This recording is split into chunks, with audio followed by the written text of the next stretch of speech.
Thanks very much for the invitation to come back and present to you again today. The primary focus of what I'm going to talk about today is this working group that Paul alluded to a second ago about involvement in football clubs. So increasing supporter involvement in football clubs, which the Cabinet Secretary for Sport and the Commonwealth Games has set up and has asked me to chair over the next few months. And we'll talk a little bit about what that is and what that's going to try to do over the next few months, because I think that's obviously quite relevant to the kind of backgrounds and interests that many of you have. But I also try and put that into a slightly kind of broader context in terms of some of the issues around finance and the issues around the ownership and governance of particularly Scottish football clubs. I think I'm sure like everybody else, the last couple of days, I've been watching World Cup matches, and it kind of always strikes me when I was watching these games that how often commentators say things like, it's really important that Brazil understand sometimes to go forwards, you've got to go backwards. And you hear that talked about quite a lot, and I think it's probably slightly more alarming when we look at off-field things, because maybe it's a bit depressing to realise that when we look backwards, sometimes it feels as if we're not actually getting anywhere at all. And I think Chris mentioned that I talked at this conference a couple of years ago, and I thought, I kind of lived out to one of a reinforcement of those classic academic stereotypes. I'll give you the same slide that I gave you 2 years ago, because that's what we do all the time, we just turn up and say the same things.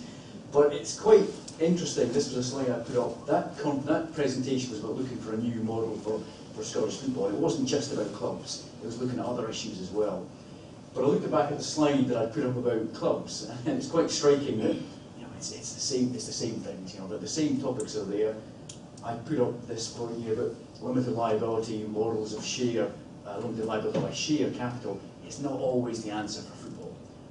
It may be the answer for some clubs. It does work for some clubs, but it's not the only answer. We've got this historical pattern, which we can see this as being the only answer. It's clearly not the only answer. I suggested that we needed to have much greater emphasis on what football clubs actually do beyond finance. Finance is quite a kind of negative story or a negative narrative around a lot of football clubs, but we all know that these football clubs provide an awful lot more beyond simply what gets captured in sets of financial statements. And this kind of idea of social and cultural value is something that, as we look forward, we've got to find some way of thinking about that. I put up the notion of kind of broader ownership frameworks. That we need to find some way of making more inclusive ownership in clubs, that we involve more people, we involve different types of people in actually owning the clubs, so that we diminish or lessen some of the risks that we've seen very recently in a couple of high-profile Scottish examples where effectively supporters' loyalty has been exploited, supporters' finance has been exploited in some way. And that hasn't gone away either. But since that talk, as Chris said, in some ways it's actually got worse. We've probably got more examples of that kind of negative behaviour where a dominant owner, which historically some people used to call benefactor owners, a dominant owner, I think is a better description, has taken decisions and acted in a way which has actually effectively expropriated or exploited the role of supporters. Other things I put up on that slide, we need more inclusive governance. Again, that was on one of Paul's slides earlier on. I also said at that conference that there's a need for increased emphasis on financial management and education. And what I actually was talking about there was among the supporters as well. I think there's responsibility on supporters. There are things that supporters need to be given an opportunity to do, but I'm sure many of you also recognise there's responsibility on the supporter group to better understand the business of their football club. And I think here probably I'm preaching to convert, I know you're all probably very well aware of that, but we also know that there are still other supporters who have not really engaged with that quite as fully as perhaps that they might do, and we need to think about that too. The slide Paul put up about financial reporting, about what clubs actually report, I put up a comment saying, why don't we have what we call open book accounting? What's the Stolt football clubs actually making their financial statements, their information available to their supporters, to their communities? What exactly is it that we're hiding from the people who are central to that organisation? And that's something that it's not really, it does exist in some industries, it's not particularly prevalent, but there aren't very many industries that are like the kind of activity we were talking about this morning. And again, things like greater accountability. So, that was 18 months ago, and we're still talking about exactly the same things. I thought I'd press myself even more by going back a little bit further. Again, another reinforcing of academic stereotypes. I wrote a book back in 1999, which is 15 years ago. And there's just a couple of conclusions on different chapters. I'm a bit wordy, I apologise for that. But the first chapter, or the first quote at the top there, was talking about accounting in football clubs.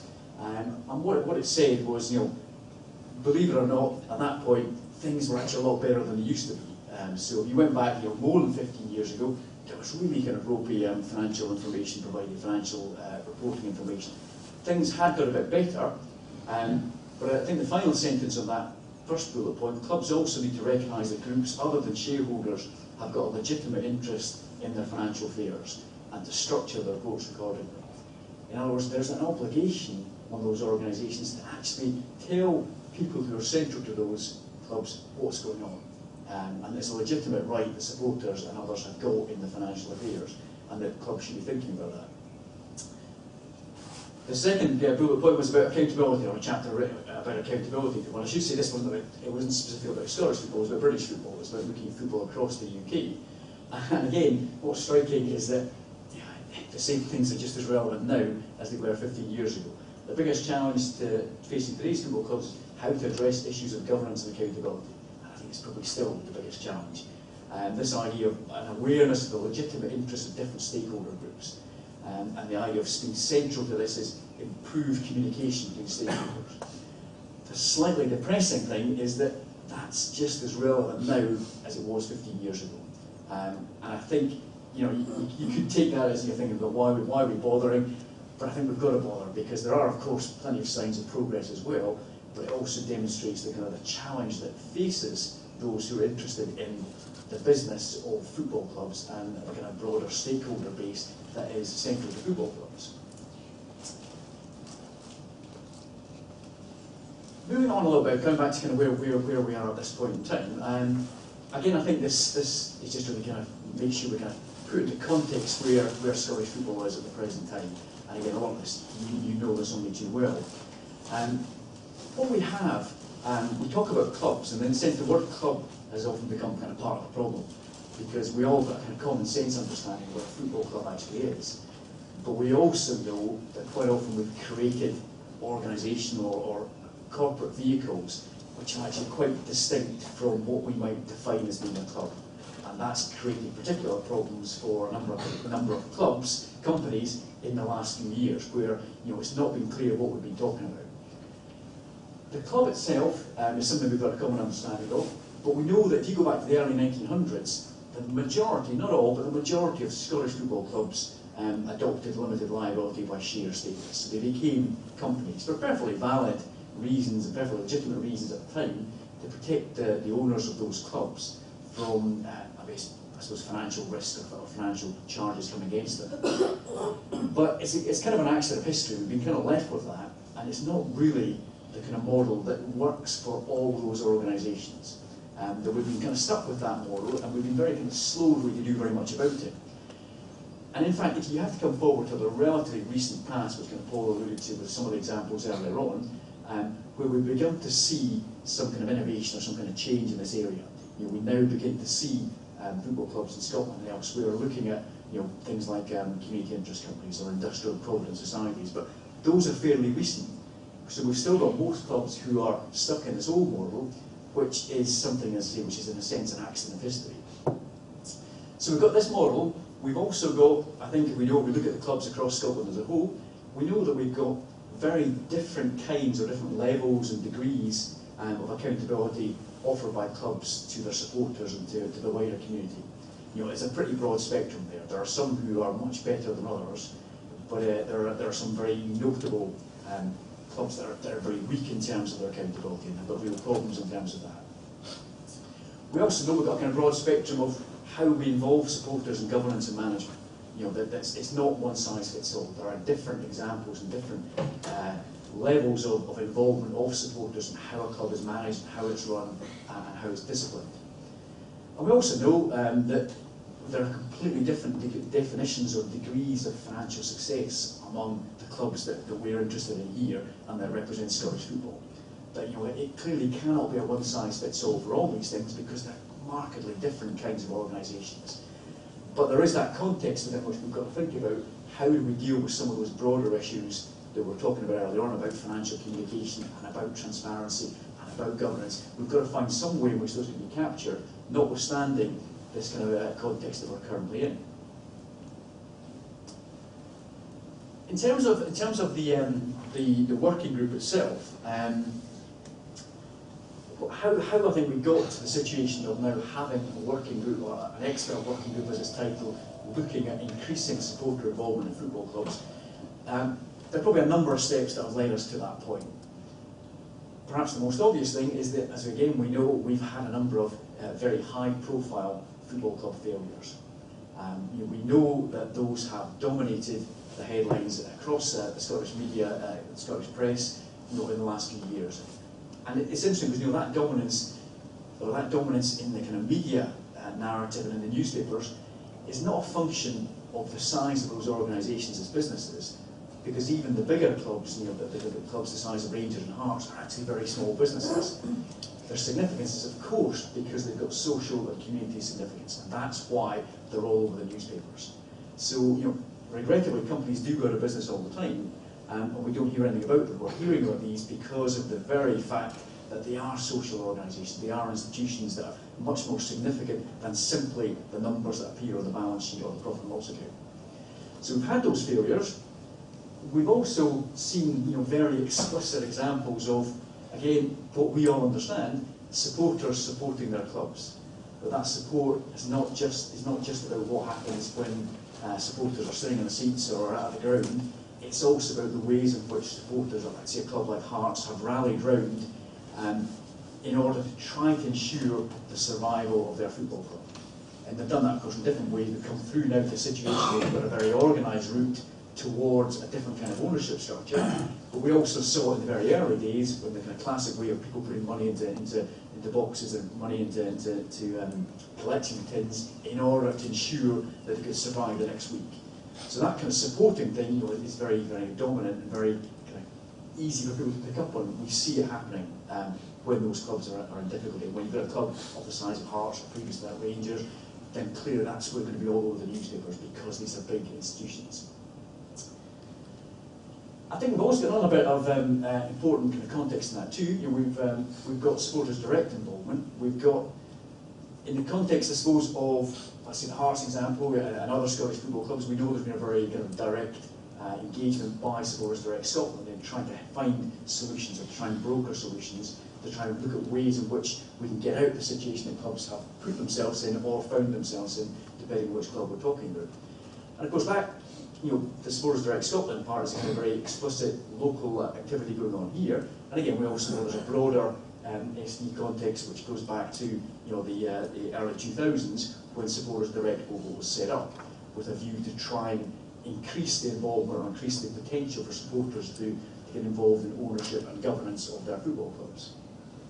And again, I just picked a quote out from a different book. Look back when Andy Burnham was the MP, I think, who was quite closely involved in promoting the concept of Supporters Direct. And this quote was in one of the book that was written at the time. How we know if Supporters Direct's been a success? If it helps just a handful of clubs forge a better relationship with their fans, and as a result achieve a sounder financial footing, then it will have been worthwhile. But I think the key thing is, but it can achieve much more, because it can change opinions within the game about the positive role that football supporters have to play in the running of the game.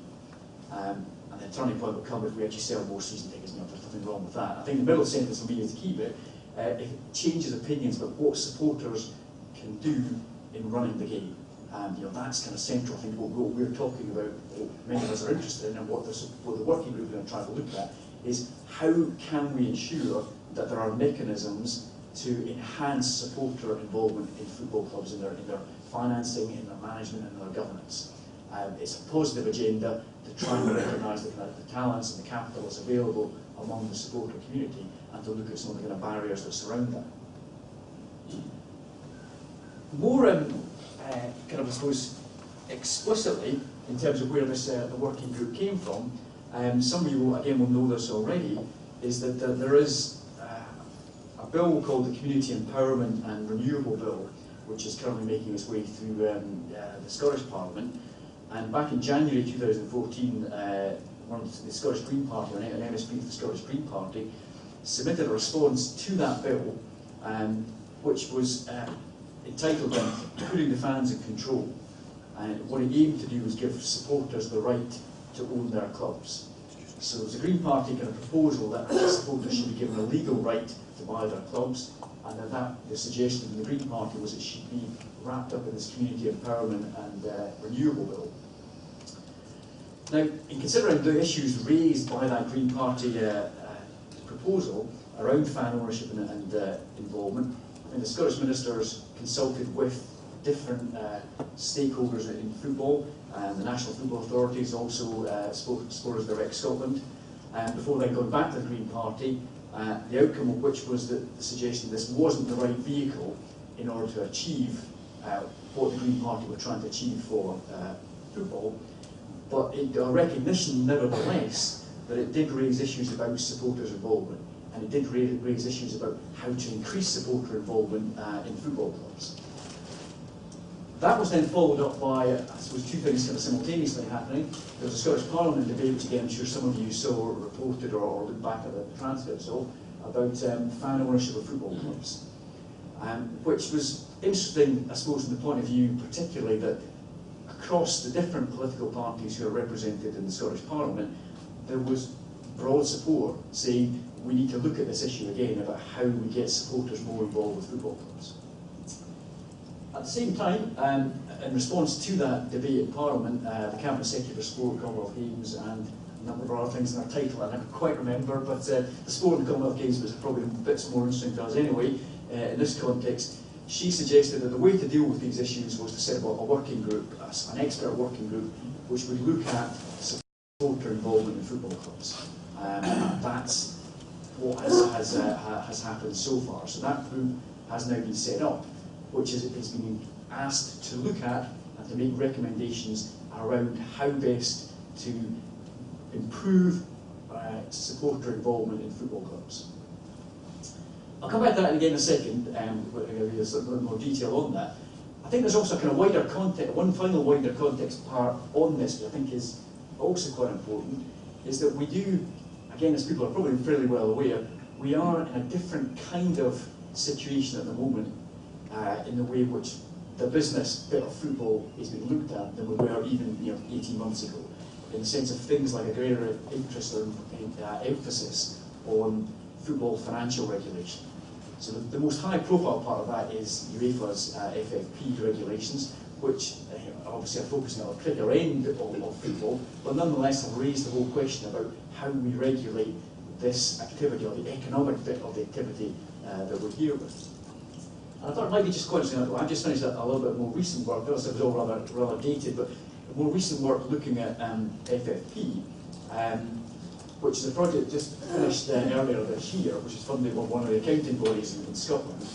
And what it was looking at was, I suppose, looking to get opinions from football clubs, from their financial directors, from football club auditors, the people who obviously go in and look at football club accounts, and from industry experts, about what FFP might tell us, both in terms of its technical accounting and financial requirements. There's a lot of, those of you who looked at it will know there's a lot of finance and a lot of accounting involved in that document, but also about what it would tell us, if anything, about the communication and the information that football clubs currently make available to supporters and to others. So it was kind of looking at two different things.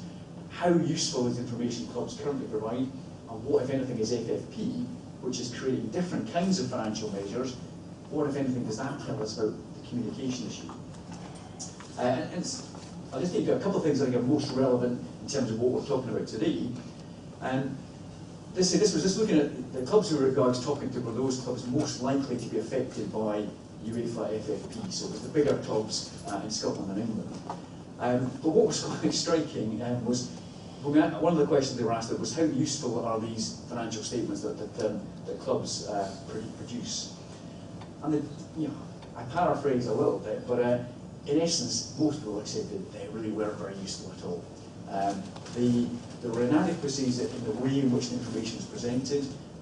They were essentially compliance-driven. Clubs did them because they had to do it. It's a requirement of the Companies Act. If you're a limited liability company, you come up with these financial statements.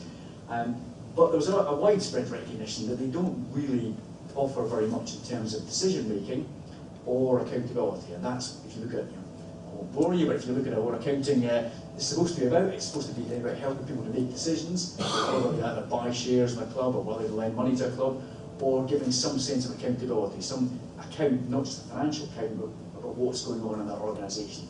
And the people I talked to said, basically, they don't do that. They don't do it because if you're going to buy a football club, you don't start with the financial statements, and if you're somebody in the wider community, you can get almost nothing out of them anyway, because they're not telling you very useful or relevant information. And that, I think, is, again, depressed you so early on Sunday morning, but it's kind of quite a depressing thought that there's this whole industry exists out there and it's actually not doing very much. You know, all these accountants are producing all this information and it's actually not perhaps very, very useful, and it's not doing what we need it to do. So a little recommendation in this report was that actually one of the things we should look at is specific football club reporting. That maybe there's a need to actually have something which better meets the needs of the kind of communities who've got an interest in football clubs. So it tells us about the sorts of things that we may be interested in. Yes, of course, there'll be some basic financial stuff still has to be in there. That's key in terms of issues like sustainability. But there's a whole plan of other things that could be in there and could be communicated, which actually might be more appropriate for the kinds of organisations these are. And just, I want, again, very, very wordy, so don't worry about that. But I thought I'd make a couple of illustrative quotes. The one in the middle is perhaps the most interesting one, maybe just in terms of what we're talking about here. This is one of the advisors who I talked to, who's somebody who's got a lot of expertise in advising football clubs, said, you know, I think clubs could do a lot more to explain their financial position to the fans. I think sometimes they shy away from it because they don't want to admit, actually, we can't afford to do certain things. I think they're better to go the other way, explain, well, here's exactly what we're doing, why we need to do it, and give some kind of analogy to supporters' own lives about budgeting. So that advisor saying, actually, the problem here is communication between clubs and stakeholders. That if you don't tell people what some of the challenges are, then there's going to be it's very difficult for people to fully understand the challenges the club faces.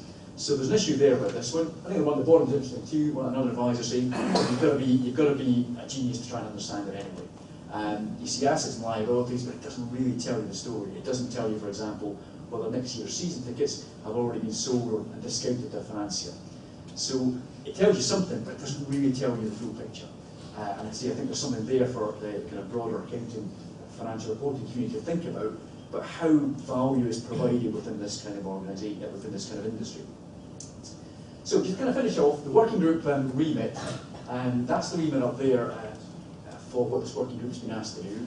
To identify, consider and provide recommendations on potential ways to increase and improve supporter involvement in the governance, financing and the operation of professional football clubs in Scotland, to ensure that fans can be actively involved in decision making and support the long-term sustainability of their club. So that's what the group has been asked to look at. What recommendations can we come up with in order to try and achieve some of those objectives? So quite, I think, probably once again it's quite demanding, but I think there's a lot of opportunity within that remit to look at some practical and pragmatic ways in which some of the concerns that people in this room and elsewhere might have about the ways in which supporters can be involved. It's got a big membership. It's called an expert group, and it draws its membership from people across different stakeholders, I suppose you'd call them, in Scottish football. So names maybe don't matter too much. Representatives from the SFA, representatives from the SPFL, representatives from SDS, representatives from Sport Scotland, and also a representative from Glasgow City Ladies. So it's quite a big group, but it is, in a sense, it's people who have got a role to play in Scottish football and in these issues dealing with supporter management, supported by the Scottish Government Sport Physical Activity Division, who provides secretariat support. So it's an independent group, it's simply been supported through the Scottish Government. So that's the people who have been tasked with trying to achieve some recommendations around that remit. It's very early days. We've had one meeting so far, which is a kind of a scoping meeting back in May, at the end of May 2014. And we've got further meetings, workshops planned, which we'll hold across the summer and the autumn. And the hope is that we will report in winter 2014, or that might become winter 2015, given where we already are. I think it's in a sense, I think it's quite exciting. You know, when I started with this negative thing, we can't make anything happen. It's the same old things we talk about. We've now got at least a group here who've been tasked with trying to make specific and practical recommendations as to what can be done about some of the issues that I and many other people have been going on about for a number of years. So there is an opportunity there. It is not an advocacy group, as you would expect from looking at the membership of it. You know, it's not a group who are making the case for a particular kind of ownership. It's trying to look at what things in the broadest possible way can improve supporter involvement. And that may and will include looking at issues like ownership, but it's not restricted ownership. It's about different ways in which supporters can their engagement and their involvement can be recognised in issues like financing, governance and management. So it's much broader than issues around ownership, which I think does present a bit of an opportunity and also reflects, you know, the kind of group membership that we have. So it's early days, and hopefully next time if I'm invited back to talk to you, we might actually have something specific and recommendations that will actually begin to make a difference. But of course that's for the next few months to demonstrate. Okay, thank you very much.